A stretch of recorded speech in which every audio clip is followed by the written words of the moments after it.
Introduction to Performance Management. Performance management deals with improving organizational performance by improving employee performance.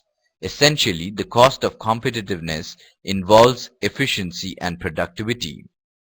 Performance management may be categorized into two separate types of management. The first one deals with the performance of an organization as a whole and evaluates the effectiveness of its managers. The second one deals with the system of evaluating employees in order to enable them to achieve reasonable goals and thus ensure that the organization performs better. Performance management is a multi-dimensional concept and includes inputs, processes, outputs, and outcomes. In this lesson, we introduce ourselves with the concept, theories, and basic issues of performance management. It integrates various aspects of the business. It follows from the previous slide that after studying this lesson, you should be able to understand the concept of performance management, discuss the theoretical base for performance management systems, underline the use and purpose of performance management, enumerate the elements of a good performance management system, analyze the concept of e-performance management.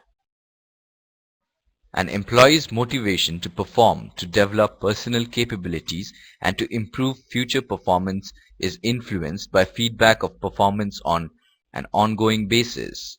It provides organizations with an opportunity to communicate to employees the mission, strategy, vision, and the core values of the organization and personalize organization strategy into individual performance objectives seamlessly. The field of performance management is based on certain very significant theories as listed here. Established by Locke, goal-setting theory postulates that the goals pursued by employees can play an important role in motivating superior performance. People examine whether their current behavior is sufficient to achieve the goals or not. If they find that their goals will not be achieved by their current behavior, they will either modify their behavior or choose more realizable goals. Vroom's model is based on the belief that motivation is determined by the nature of the reward people expect to get as a result of their job performance. Since man is a rational human being, he will try to maximize the perceived value of such rewards. People will be highly motivated if they are made to believe that if they behave in a particular way, they will receive a certain type of outcome according to their personal preference. The theory says that employee motivation is a function of their valence, expectancy, and instrumentality and is directly dependent on each one of them. Built in large part on Vroom's expectancy model, Porter and Lawler's model is a more complete model of motivation.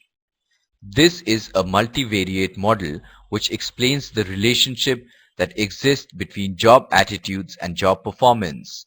This model is based on four basic assumptions, which are that individual behavior is determined by a combination of factors in the individual and in the environment. Individuals are assumed to be rational human beings who make conscious decisions about their behavior in the organizations. They have different needs, desires, and goals, and on the basis of their expectations, individuals decide between alternate behaviors, and such decided behavior will lead to a desired outcome. The equity theory owes its origin to several prominent theorists. However, it is J. Stacy Adams' formulation of the theory which is most highly developed and researched statement on the topic.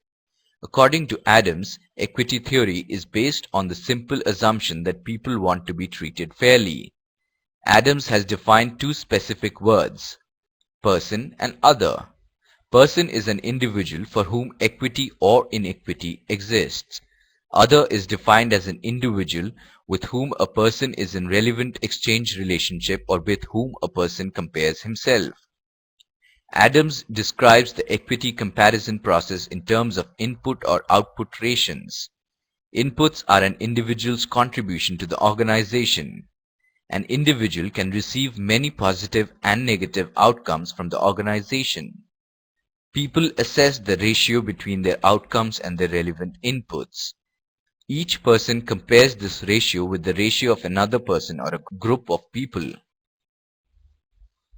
Adams' equity theory suggests that a feeling of equity results when an individual perceives the ratios as equal.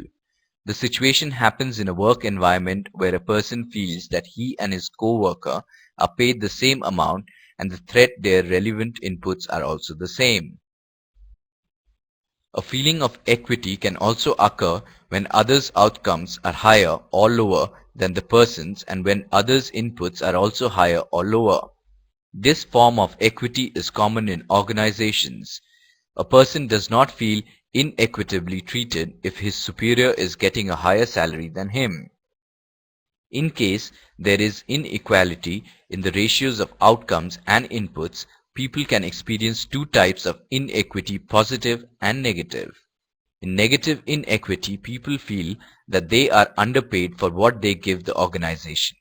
And in positive inequity, they feel that they are paid more than their work is worth. Job performance is a critical antecedent of performance management. Job performance invoices certain functional as well as behavioral competencies. The factors impacting job performance are knowledge, motivation, feedback, leadership, and personality. Their presence or absence leaves significant impact on performance management. Performance management is needed in the organization because it serves many functions like clarifying the mission, vision, strategy, and the values of the organization to the employees, improving various business processes, attracting and retaining talents in the organization, facilitating competency mapping, training and development, validating the recruitment and selection process and techniques, helping the employees attain their full potential and attain a balance between work and personal life, and so on. The purpose of performance management can be broadly classified as strategic, which comprises the role of managing strategy implementation and challenging assumptions, communication comprising the role of checking position, complying with the non-negotiable parameters, communicating direction, providing feedback and benchmarking, and motivational, which comprises the role of evaluating and rewarding behavior and encouraging improvement and learning. Processes are the means by which individual performance is directed, assessed, and rewarded. Performance management should be a continuous process and should be carried out regularly. The managers and employees should act together in the same spirit within the overall framework of performance management. In other words, people management capability should be good. Rewards at times set the performance criteria or indicators that are used to evaluate individual performance and the organizational effectiveness of the whole system. Human resource professionals should follow a win-win approach in order to help managers and their employees succeed. It should be a learning organization, meaning it should be able to objectively reflect and learn from its own performance management experience, build on what works and refining where necessary. Now let us come to clarity and culture. This element defines the extent to which an approach to performance management resonates and is congruent with the broader culture of the organization in which it is being applied. Organizations recognize that maximizing performance of employees is critical to its success. Changing market conditions, changes in technology, and changes in regulatory requirements all combine to create a dynamic market for human resources. With talent war on the horizon, increasing cost of employee compensation makes performance management a key component in any strategic human resource plan. Given stiff competition, cost containment is a major paradigm of organizations intending to stay competitive. Nevertheless, the key to successful performance management lists in a top-down approach that identifies critical success factors for an organization and filters them through each level of the organization into measurable objective and goals. The result of this breakdown is grouping of competencies and skills for each unique job, which facilitates in setting robust performance criteria. E-performance management helps in screening employees being appraised against the skills and competencies that have been identified for key positions. It helps in getting instant feedback on performance with drill down to individual employee performance. By virtue of e-performance management, there is now no need to write performance contracts each year. One has to just simply upload and edit from a previous period. Now let us check if we have understood the various concepts discussed in this lesson clearly. Expectancy means the attraction or an outcome to individual. Right or wrong? Wrong, that's valence. Performance can be defined as behaviors or actions that are relevant to the goals of the organization. Right or wrong? Right. E-performance management is IT-enabled performance management. Right or wrong? Right. Before we end, let us briefly revise what we have studied till so far. Performance management deals with improving organizational performance by improving employee performance. The concept of performance management may be categorized into two separate types of management. The first one deals with the performance of an organization as a whole and evaluates the effectiveness of its managers. The second one deals with the system of evaluating employees in order to enable them to achieve reasonable goals and thus ensure that the organization performs better. Performance management is an important organizational tool to clarify performance objectives, standards, critical dimensions, and competencies to enhance individual performance. Performance management is a systematic and holistic approach to identify critical dimensions of performance and to carry out activities necessary to ensure that the mission, objectives, goals, vision, and values of the organization are being met in an effective and efficient manner.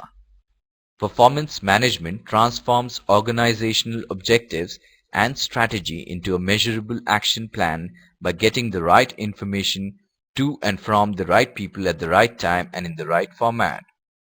The use of performance management in the best practice companies is not because it is a better technique than performance appraisal, but because it can form one of a number of integrated approaches to the management of performance. The IT-enabled performance management comes as an effective tool to leverage the full benefits of the system at a comparatively much lesser cost of administration. E-performance management also helps in screening employees being appraised against the skills and competencies that have been identified for key positions.